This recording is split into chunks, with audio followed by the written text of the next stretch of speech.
नमस्कार दोस्तों आज हम लोग पढ़ने जा रहे हैं केंद्रीय प्रवृत्ति के माप। ये टॉपिक काफ़ी अच्छा टॉपिक है। इससे रिलेटेड क्वेश्चंस हमेशा एग्जाम में पूछे जाते हैं और जितना मतलब लगता है कॉम्प्लिकेटेड उतना है नहीं, इतना लेंथी भी नहीं है। इवन जो आप मैं अभी इसके रिलेटेड जो वीडियो बनाने जा रहा हूँ, ये वीडियो यदि आप कंप्लीट देख लेते हो अच्छे से तो इससे रिलेटेड क्वेश्चन आपके डेफिनेटली सही हो जाएंगे। इसमें स्टार्टिंग में हम इसको थोड़ा बेसिक से देखेंगे कि एक्चुअली होता क्या है, ठीक है। उसके बाद में हम बात करेंगे कि इसमें किस किस टाइप के क्वेश्चन बन सकते हैं एंड एट द एंड जो पुराने क्वेश्चन पेपर में आए हुए हैं उनसे रिलेटेड हम थोड़ी इस पे साथ में प्रैक्टिस भी करने वाले। ओके, तो चलिए स्टार्ट करते हैं। ये टॉपिक है कौन से एग्जाम के लिए, तो बात करें तो सबसे पहले वीडियो विलेज डेवलपमेंट ऑफिसर ग्राम सेवक का जो एग्जाम है उसमें मेंस के अंदर मैथ्स के अंदर ये क्वेश्चन, ये इससे रिलेटेड क्वेश्चन आपसे पूछे जाएंगे। ये सिलेबस है कि उसके अंदर पार्ट में। इसके अलावा जो फर्स्ट ग्रेड आरपीएससी के द्वारा एग्जाम हो रहा है जो टीचर का, उसके अंदर भी जो जीके का पेपर होता है, कॉमन पेपर जीके का, उसमें मैथ्स के सिलेबस में ये टॉपिक दिया हुआ है। इसके अलावा पुराने यदि पेपर आप देखना चाहो तो उसमें भी आपको इससे रिलेटेड क्वेश्चन मिल जाएंगे। हमेशा इससे रिलेटेड क्वेश्चन पूछे जाते हैं और काफ़ी ईजी क्वेश्चन होते हैं, हार्ड भी नहीं होते। बस ये है कि ये टॉपिक किसने पढ़ा है तो उसके लिए ईजी है, अदरवाइज उससे वो क्वेश्चन अटेम्प्ट ही नहीं होगा। ओके, सबसे पहले बेसिक बात कर लीजिए, केंद्रीय प्रवृत्ति के माप होते क्या हैं। यदि हम डेफिनेशन की बात करें तो किसी भी श्रेणी का वह बिंदु जिसके चारों ओर अन्य बिंदु एकत्रित हो। ये तो इनकी डेफिनेशन की बात। बट ओवरऑल देखा जाए तो ये आपको सारांशिक रूप से परिणाम बताता है, ठीक है। जैसे एग्जाम में बात करें तो भैया 98% है। क्या 98% हर एक पेपर में आते हैं, हर एक सब्जेक्ट में आते हैं? नहीं आते। बट हम बात कर रहे हैं ओवरऑल के, तो यही इसका मतलब है।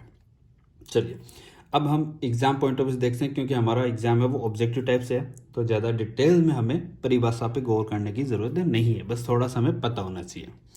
अब बात करते हैं संख्या की माध्य जो हैं इनके टाइप्स कौन कौन से होते हैं। इसके बेसिक देखा जाए तो 3 टाइप होते हैं। आपके एग्जाम में एक्चुअली 2 ही पूछे जाते हैं, लेकिन हम यहाँ बात कर रहे हैं तो आपको मैं तीसरा भी बता देता हूँ, एटलीस्ट आपको थोड़ा पता होना चाहिए कि होता क्या है, ठीक है। सबसे पहले बात की जाए तो वो है गणितीय मध्य। गणितीय मध्य, अर्थमेटिक मीन। नेक्स्ट होता है स्थिति मध्य, ठीक है। और लास्ट होता है वो है व्यापारिक मध्य। व्यापारिक मध्य एक्चुअली आपके एग्जाम में नहीं पूछा जाएगा, इस रिलेटेड क्वेश्चंस नहीं आते, बस हम थोड़ा सा यहाँ देख ही रहे कौन कौन से। तो दोस्तों गणितीय मध्य की यदि बात करें तो उसमें कौन कौन से होते हैं। सबसे पहले होता है समांतर मध्य। कौन सा है? समांतर मध्य। नेक्स्ट कौन सा है? गुणोत्तर मध्य। गुणोत्तर मध्य। उसके बाद में बात करें तो होता है हरात्मक मध्य। और लास्ट अपने पास है वो है वक्रकर्णी मध्य। ये 4 टाइप के माध्य होते हैं जो कौन से होते हैं? अर्थमेटिक मीन में आते हैं, गणितीय मध्य के टाइप से। स्थिति माध्य की यदि हम बात करें तो स्थिति माध्य के अंदर हमारे पास होता है वो कौन से हैं? सबसे पहले है हमारे पास माध्यिका, जिसे हम मीडियन कहते हैं, और सेकंड है हमारे पास कौन सा है? बहुलक, मोड।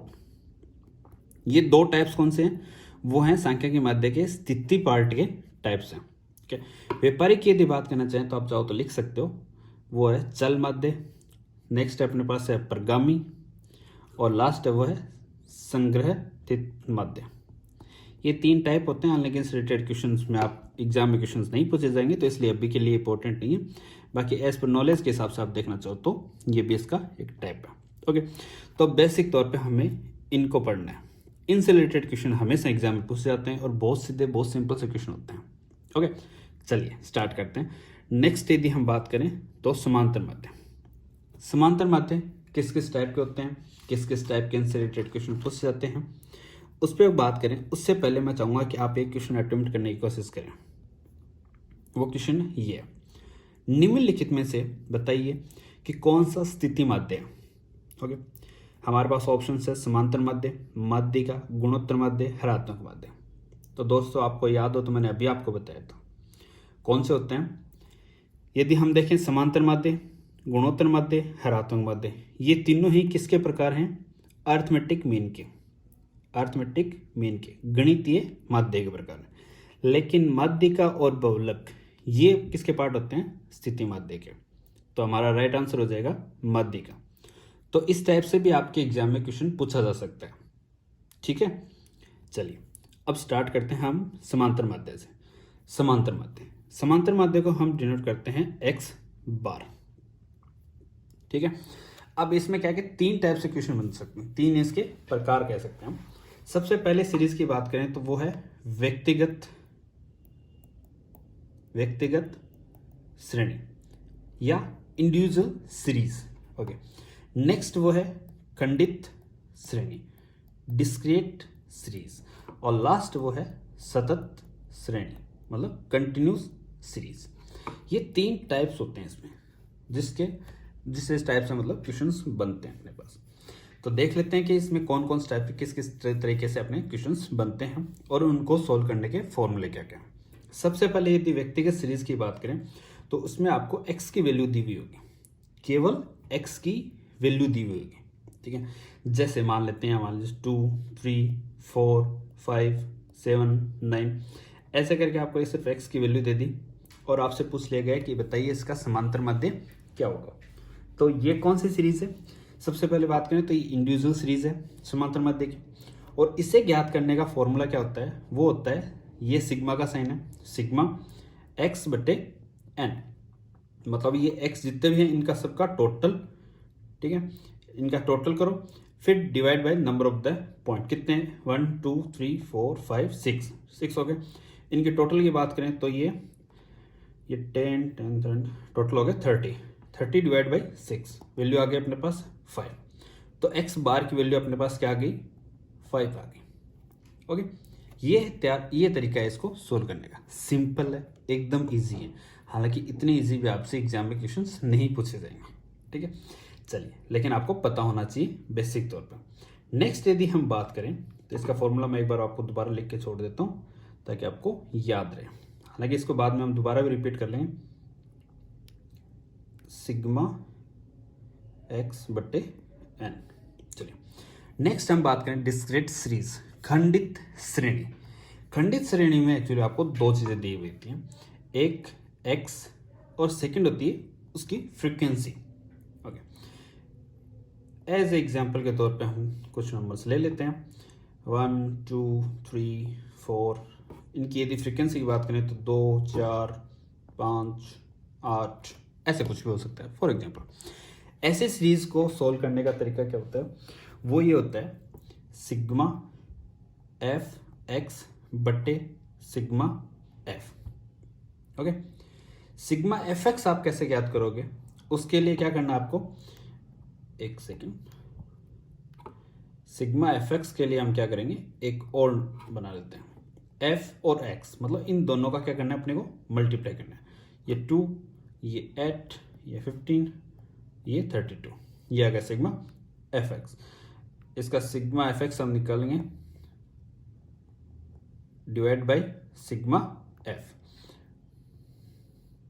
ये लीजिए, मतलब इसका टोटल करने के बाद में इसके टोटल से हम डिवाइड करते हैं तो हमें एक्स बार की वैल्यू मिल जाएगी। ये बात हो गई खंडित श्रेणी की।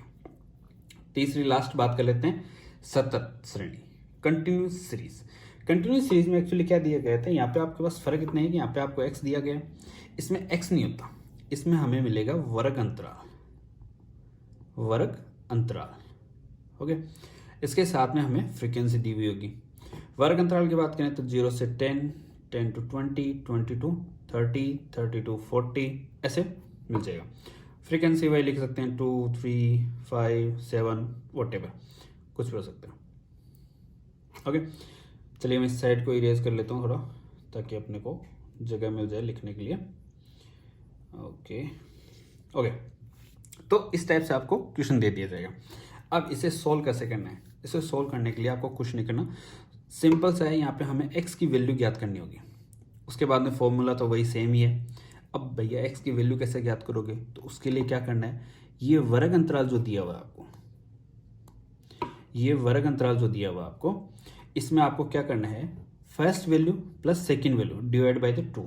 0 + 10 इसको 2 से डिवाइड करेंगे, वैल्यू क्या आ जाएगी 5। तो x की वैल्यू क्या आ गई 5। Next 10 + 20 divide by the 2, value क्या आ गई 15। या फिर देखा जाए तो इनका 20 का मध्य बिंदु लेना है अपने को। अब डायरेक्ट भी सोच सकते हो, बाकी फॉर्मूला की बात करो तो फॉर्मूला तो ये हो गया कि फर्स्ट और सेकंड को डिवाइड करो और सेकंड को ऐड करके 2 से डिवाइड कर दो, तो ये वैल्यू हमें मिल जाएगी 25, ये 35। नेक्स्ट कुछ नहीं है, सिंपल है वही। फिर अपने को क्या निकलना है, fx ज्ञात करना है, दोनों को मल्टीप्लाई करो, वैल्यू मिल जाएगी और उसका ऐड कर लो तो सिग्मा fx बट्टे सिग्मा f, ये आपको x बार की वैल्यू मिल जाएगी। तो ये कंप्लीट अपना समांतर माध्य हो गया। समांतर माध्य में इतने टाइप्स होते हैं, इतने टाइप के क्वेश्चंस बनते हैं, इसके अलावा कुछ नहीं होता। ठीक है, उम्मीद करता हूँ आपको समझ में आ रहा होगा। कोई दिक्कत नहीं है, यदि कुछ भी समझ नहीं आ रहा है तो आगे हम जैसे क्वेश्चंस की प्रैक्टिस करेंगे वहाँ से आपको समझ में आने लग जाएगा। चलिए नेक्स्ट, यदि हम बात करें समांतर माध्यम में एक्चुअली क्वेश्चंस पूछे कहाँ से जाते हैं, किस टाइप के कुछ अलग हटके क्वेश्चंस बन सकते हैं, क्योंकि ऐसे सिंपल से क्वेश्चन है ये तो कोई भी कर लेगा। कुछ अलग की बात करें तो हम बात करते हैं इसके अंदर कुछ जो थ्योरीज होती हैं, जो इसके कुछ गुण होते हैं, तो हम कह सकते हैं कि भैया समांतर माध्य के गुण, समांतर माध्य के गुण क्या क्या होते हैं। तो समांतर माध्य की यदि गुणों की बात की जाए तो सबसे पहले अपने पास निकल के आता है कि समांतर माध्य के विचलनों का जो योग होता है वो हमेशा क्या होता है, शून्य होता है। यदि मैं लिखना चाहूँ तो लिख सकता हूँ, समांतर माध्य से लिए गए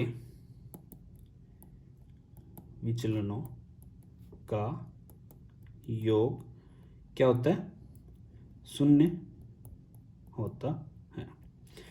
डायरेक्ट आपसे क्वेश्चन पूछा जा सकता है कि बताइए समांतर माध्य से लिए गए विचलनों का योग क्या होगा, शून्य, 1 या इन्फिनिटी या धनात्मक। ठीक है, ये ऑप्शन दे दिए जाते हैं, आंसर क्या निकलेगा 0। अब हम बात करते हैं कि एक्चुअली में ऐसा होता क्यों है, कैसे होता है, उसका क्या तरीका है। तो देखिए कोई भी एक क्वेश्चन है, हम एज पर एग्जाम्पल के हिसाब से कुछ ले लेते हैं ताकि आपको ये चीज़ समझ में आ जाए। हालांकि आप इसको याद रख सकते हो, लेकिन चलिए हम देख लेते हैं एक्चुअली में ऐसा होता तो है क्या, है ना। तो मान लीजिए एक x की वैल्यू हमारे पास दी हुई है, उसमें क्या है 5, 8, 7, 6, 4, एज पर एग्जाम्पल के हिसाब से हमने कुछ लिया, ये वैल्यू अपने पास दी हुई है। अब हम सबसे पहले ज्ञात करते हैं कि इसका x बार कितना है, x बार को ज्ञात करने का तरीका क्या था, सिग्मा x बट्टे n, और सिग्मा x बट्टे n कितना हो जाएगा, टोटल करो इनका, तो ये हो गया 10 और 15, टोटल वैल्यू आ गया अपने पास 30, डिवाइड बाई कितने हैं टोटल, वो है 5, तो x की बार की वैल्यू कितनी आ गई 6।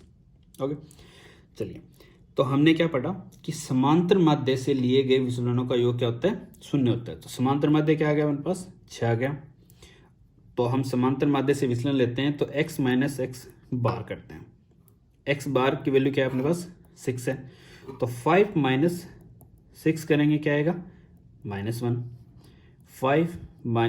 8 माइनस 6 करेंगे तो क्या आएगा 2, यहाँ पे 1, ये 0 और ये वैल्यू क्या आ गई -2। चलो भाई इनका टोटल करो, इनका टोटल करेंगे क्या आएगा 0। ये इसका मतलब था कि समांतर माध्य से जो अपन विचलनों का योग करते हैं, समांतर माध्य लिया, समांतर माध्य से जो विचलन है ये टोटल करते हैं, तो ये हमेशा ही वैल्यू क्या रहेगी आपके 0 ही रहेगी। ओके, चलिए उम्मीद करता हूँ आपको ये चीज़ समझ में आ रही होगी। नेक्स्ट, इसके अलावा नेक्स्ट गुणों की यदि हम बात करें समांतर माध्य के, तो उसमें जो क्वेश्चन बन सकता है आपके वो ये है कि समांतर माध्य से लिए गए विचलनों का योग शून्य होता है, ये तो हो चुका है। नेक्स्ट, यदि समांतर माध्य से जो लिए गए विचलन है उनके यदि वर्गों का योग जो हम ज्ञात करें तो वो कितना होता है। ठीक है, कितना क्वेश्चन की बात करें तो मान लीजिए समांतर माध्य से लिए गए विचलनों के वर्गों का योग होता है। ये मान लीजिए आपके एग्जाम में क्वेश्चन आ गया, ऑप्शन आपके पास अधिकतम, सेकंड है न्यूनतम, फिर है 0 और ऑप्शन है डी। बताइए दोस्तों इसमें से सही आंसर क्या होगा? समांतर माध्य से लिए गए विचलनों के वर्गों का योग क्या होता है? तो यदि हम इसके आंसर की बात करें तो इसका आंसर हो जाएगा न्यूनतम। हमेशा न्यूनतम ही रहेगा। अब कैसे रहेगा इसके बारे में थोड़ी बात कर लेते हैं।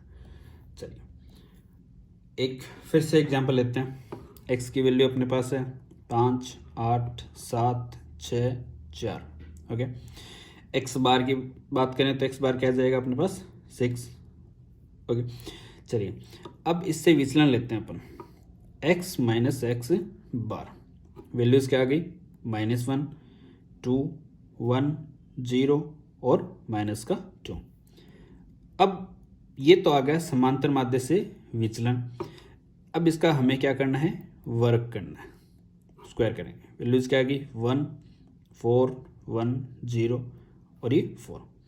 इनका टोटल क्या है? 10। ये जो लिखा गया है इसका मतलब ये कहना चाहता है कि अब आप यहाँ x बार की जगह आप चाहे जो वैल्यू लेना चाहो वो ले सकते हो। वो उसका हमेशा ये रिजल्टेड वैल्यू 10 से तो ज़्यादा ही आएगी।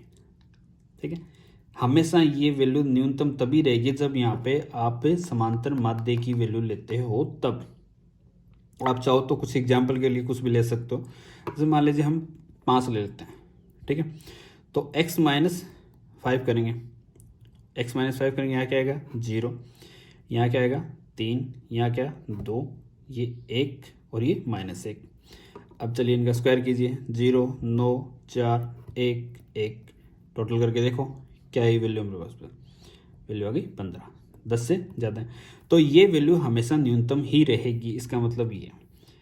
इससे भी इंपॉर्टेंट है, चाहो तो आप इसको डायरेक्टली याद रख सकते हो। डायरेक्ट ऐसा क्वेश्चन आपसे एग्जाम में पूछा जा सकता है कि बताइए इसकी वैल्यू क्या रहेगी? तो वैल्यू रहेगी न्यूनतम। ओके, चलिए दोस्तों आज के लिए इतना ही रखते हैं, बाकी हम नेक्स्ट वीडियो में देखेंगे।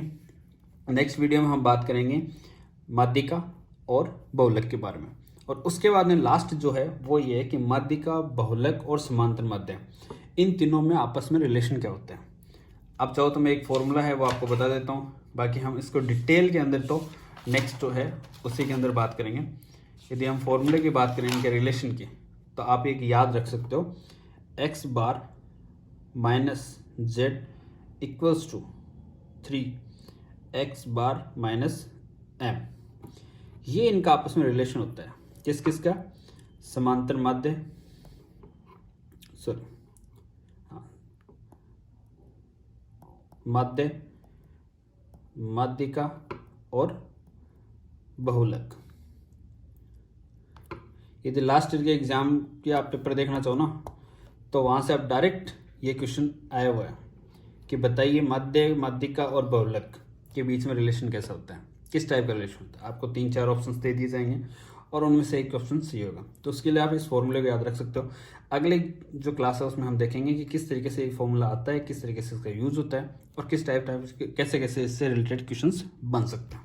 ओके, तो चलिए गाइस आज का वीडियो काफ़ी लंबा हो गया। नेक्स्ट वीडियो में इससे आगे वाले जो चीज़ें हैं वो हम पढ़ेंगे। Okay, thank you.